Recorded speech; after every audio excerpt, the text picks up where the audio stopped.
বিসমিল্লাহির রহমানির রহিম। ফায়দা রান্নাঘরে আপনাদেরকে স্বাগতম। আমি এই পাকটা আরও 2 দিন আগে করা ছিল। আমি তো অসুস্থ ছিলাম, আমি আপলোড দিতে পারিনি। এই জন্য আমি আপনাদের কাছে আন্তরিকভাবে দুঃখিত। এই যে দেখেন, আমি ব্রিগেড মাছ একটা আপনাদেরকে দেখাইছিলাম, সেটা মাছ সুন্দর করে আমি পিস পিস করে কাটা ফালাইয়া কিছু অংশ নিছি। এখন এটারে আমি মশলা মিশাই দিছি। এখন কি মশলা মিশাই দিছি এটা তো আপনারা দেখছেন। আমি ধইনা, জিরা, গরম মশলা, আপনার এই গোলমরিচের গুঁড়া, তারপরে আমার একটা মাছের মশলা আছে সেটা দিছি। এই যে আমি এখন আবার এটা দিয়ে একটা গোলমরিচের গুঁড়া দিয়ে দিতেছি। এই গোলমরিচ ক্রাশ করে আমি দিয়ে দিতেছি আর একটু। এই যে দেখেন, মানে এই জিনিসটা যে এত স্বাদ এটা আমি আগে জানতাম না। আমি অ্যাভেলেবেল এগুলো আগে খাইতাম না। আমি এমনিতে আপনার বারবিকিউ খাইছি অনেক, কিন্তু এই যে স্লো ফ্রাই করে আপনার তেলের মধ্যে ফ্রাই করে এইভাবে খাওয়া যায়, এত মজা লাগে, আমি এটা আগে জানতাম না।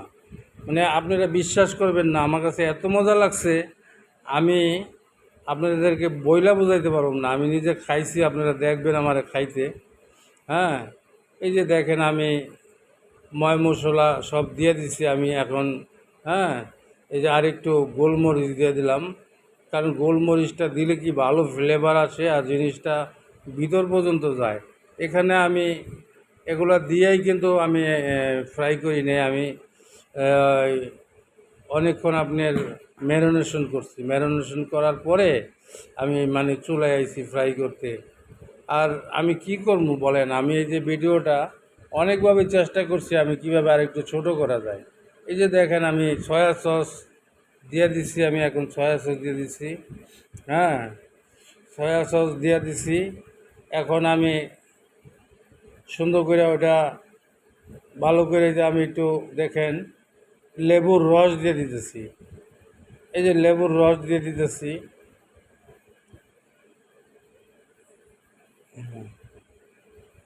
আর আমার কাছে ঘরের মধ্যে আমার নিজের বানানো মশলাও আছে, আর আপনার এই মাছের যে মশলা সেটাও আছে, আর কাবাবের মশলাও আছে। আমি সব পদের মশলা আছে, কিন্তু আমি ওগুলো দেই নাই। এই কারণে দেই নাই যে আমার হাতের মশলাটা দিয়ে দেখি আমি কি অবস্থা হয়।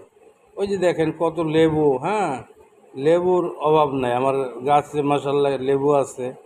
তারপরে আমার বিয়ে বাড়িতেও লেবু আছে, লেবু আর লেবু। এই যে আমি লেবুটা দিয়ে দিচ্ছি। লেবুটা দিলে হয় কি, আপনার মানে কোনো সালাদ ছাড়াই খাওয়া যায়, এত টেস্ট লাগে, এত মজা লাগে। এই যে আমি দেখেন এখানে সব ধরনের উপকরণ দিয়া এই যে হাতে মাইখা আমি সুন্দর করে এটারে আমি এই ম্যারিনেশনের জন্য দিয়ে দিব। তো আমার সিনিয়র ভাই বোনেরা কেমনে জানি দেখায় যে এই যে 1 ঘন্টা পরে ফিরে আসলাম, আমি তো এটা বলতে পারি না। এই যে পাশাপাশি আমি ওই একই মশলা দিয়া একটু আলু ফ্রাই করবো। দেখেন আলুটা নিচ্ছি। আমার মেয়েরে বলতে পারেন আলু প্রেমিক। ওই আলু খুব ভালোবাসে, পছন্দ করে। এই জন্যে মানে মাছ না খাইলেও ওরা আলু করে দিতে হইব। এই জন্যে আমি ওই মশলার ফ্লেভার দিয়েই অন্য উপকরণ সব ঠিক রাইখা আমি কিছু আলু পলি করে নিছি সুন্দর করে। এখন আলুগুলো আমি কিন্তু আবার ম্যারিনেশন করি নাই, আমি মাছগুলো ম্যারিনেশন করছি। আর আমি এখানে একটা জিনিস দিছি, এটা আপনাকে তো বলতে ভুলে গেছি। পরিমাণ মতো নুন তো দিছি, আমি আবার সাদা সরিষা আছে ওইটা বাটা, ওইটা কিন্তু আমি দিছি। আপনারা হয়তো খেয়াল করেন ভালো মতো, আমি বলতে ভুলে গেছিলাম। এই যে আমি দেখেন এখন এই যে আদা রসুন দিয়ে দিতেছি। আদা রসুন কিন্তু আমি মাছের মধ্যেও দিছি। হয়তোবা আমি এই জিনিসটা মানে বলতে ভুলে গেছি, এটা ওই ম্যারিনেশন করার সময় দিয়া ভালো মতো মাখছি আর কি। তো যাই হোক, এই মাছটা অনেকে দামি দামি মাছ দিয়ে এই জিনিসটা খায়। এই ফিশ ফ্রাইটা আপনার অনেকে শ্যালো ফ্রাই করে, আবার অনেকে অল্প তেলে ফ্রাই করে। আমি মধ্যম পন্থা অবলম্বন করছি। আমি অত বেশি তেলও দিই নাই, আমি একদম কমও দিই নাই, কিন্তু আমি যেটা করছি পিওর সরিষার তেল যেটা, আমি ওই যে ইনটেক থেকে তেল আনি, তো ওখান থেকে আমি 5 লিটার তেল ডেলিভারি পাইছি। তো মাঝখানে আমার তেল শেষ হয়ে গেছিলো, আমি দোকান থেকে লুজ তেল আইনা আইনা খাইছি। আর বিশ্বাস করেন, লুজ তেল খাইছি, ওগুলো কি সরিষার তেল খাইলাম না সোয়াবিন তেল খাইলাম, সোয়াবিন তেলের চেয়েও খারাপ। এই জন্য লুজ কোনো জিনিস মানে ভালো না। হ্যাঁ, এখন দেখেন আমি এই যে মাখামাখি আমার শেষ। এখন আলুটা আমি মাইকে ফেলাইছি, আলুর মধ্যে আমি লেবুর রস দিছি, সয়া সস দিছি, সবই দিছি। হ্যাঁ, এই যে দেখেন আমি এখন মানে অল্প কইরা কর্নফ্লাওয়ার দিব, আগে একটু দিছি, দিলেও আমার মন কইতেছে যে আর একটু দিলে হয়তো ক্রিসপি হইব, একটু মচমচো হইব, এই জন্য আমি আর একটু দিয়ে দিছি।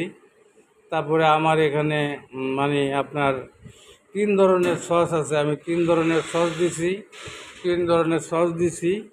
তো আরেকটা সস যেটা আপনার এই যে মাছের মধ্যে আপনার এই বারবিকিউ সস যেটা, ওটা আমি বানাবো, আমার আমার রেসিপিটা জানা আছে। হ্যাঁ, আমি বানাবো, বানাই আপনাদেরকে দেখাবো যে বারবিকিউ সস কীভাবে বানাইতে হয়। একদম সহজ, ইজি, সহজ। হ্যাঁ, বারবিকিউ সস, কারণ আমার রেস্টুরেন্টের ব্যবসা ছিল, আমার ওইখানে মানে কাবাব বারবিকিউ এগুলো খুব বেশি চলতো।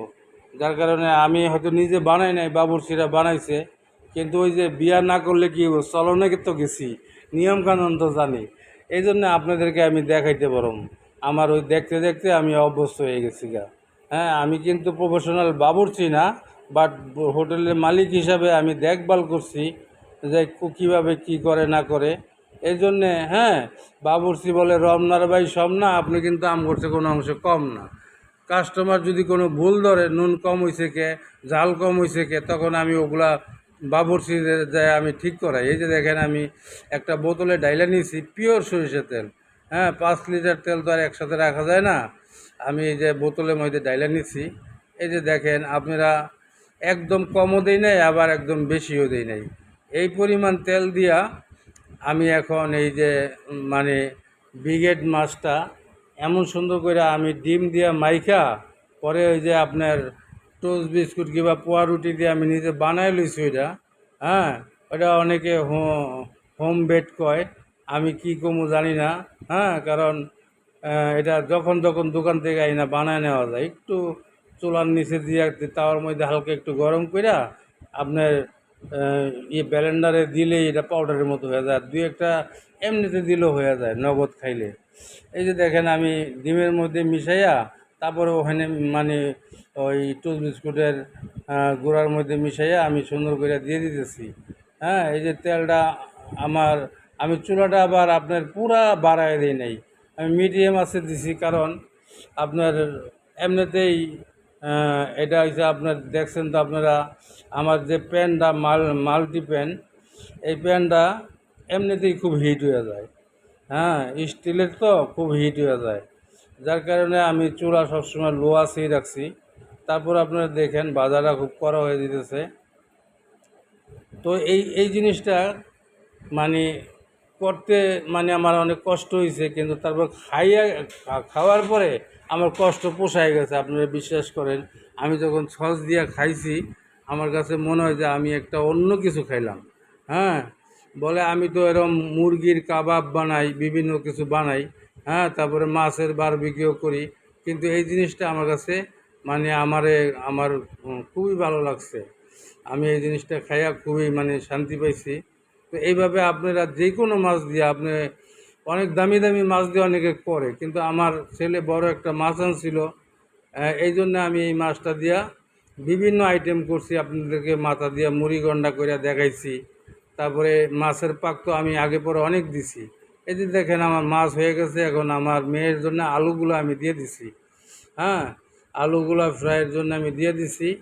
এই জন্যে হ্যাঁ, আপনাদের কাছে খাস করে আমি দোয়া চাই, আমি অসুস্থ মানুষ, আমি দোয়া চাই যাতে আল্লাহ আমাকে একটু সেবা দান করে, আপনাদেরকে আমি ভালো ভালো নামি দামি রেসিপি দিতে পারি। হ্যাঁ, আপনাদেরকে যেই রেসিপি দিলে আপনাদের মানে পছন্দ হইব, আমি আপনাদের রুচির দিকে চিন্তা কইরা আমি মানে রেসিপি বানানোর নিয়ত করছি। এই জন্য আপনারা আমার ফাইজা রান্নাঘরের সাথে থাকবেন। হ্যাঁ, আমার ফেসবুক পেজের মধ্যে কী একটা প্রবলেম হয়েছে আমি জানি না। হ্যাঁ, ওই প্রবলেম নাকি লাইভ করলে ঠিক হয়ে যাইব। তো আমি এখন থেকে টুকিটাকি ফেসবুকে লাইভ করবো, আর আমার ফায়দা রান্নাঘরে আমি কন্টিনিউ করবো। 2 দিন অসুস্থ ছিলাম, আমি পাক করতে পারি নাই। আর এই পাকটা 2 দিনের আগের, আপনাদেরকে আমি জানাইয়া দিলাম। 2 দিনের আগের কিন্তু আমি লোড দিতে পারি না অসুস্থতার কারণে। এখন আমি এই যে আমার মানে আলুটা প্রায় হয়ে গেছে। হ্যাঁ, আলুটা আপনার আমি একটা আলু খাইয়ে দেখছি, আপনার মাছের ফ্লেভার আসে আর আলুর তো আলাদা একটা মজা আছেই। এই যে দেখেন আমি সাথে লেবু নিছি। হ্যাঁ, আর ওই যে আপনার টমেটোর সস, এই টমেটোর সস দিয়ে আমি একটু খাইতেছি। দেখেন আপনারা, এই যে দেখেন কত সুন্দরভাবে, হ্যাঁ, মানে এটা খাইতে যে কত মজা। এটা একবার না বানায় যদি কেউ খান তাহলে বুঝবেন না। আপনারা রুই মাছ, কাতল মাছ, পাঙ্গাস মাছ দিয়ে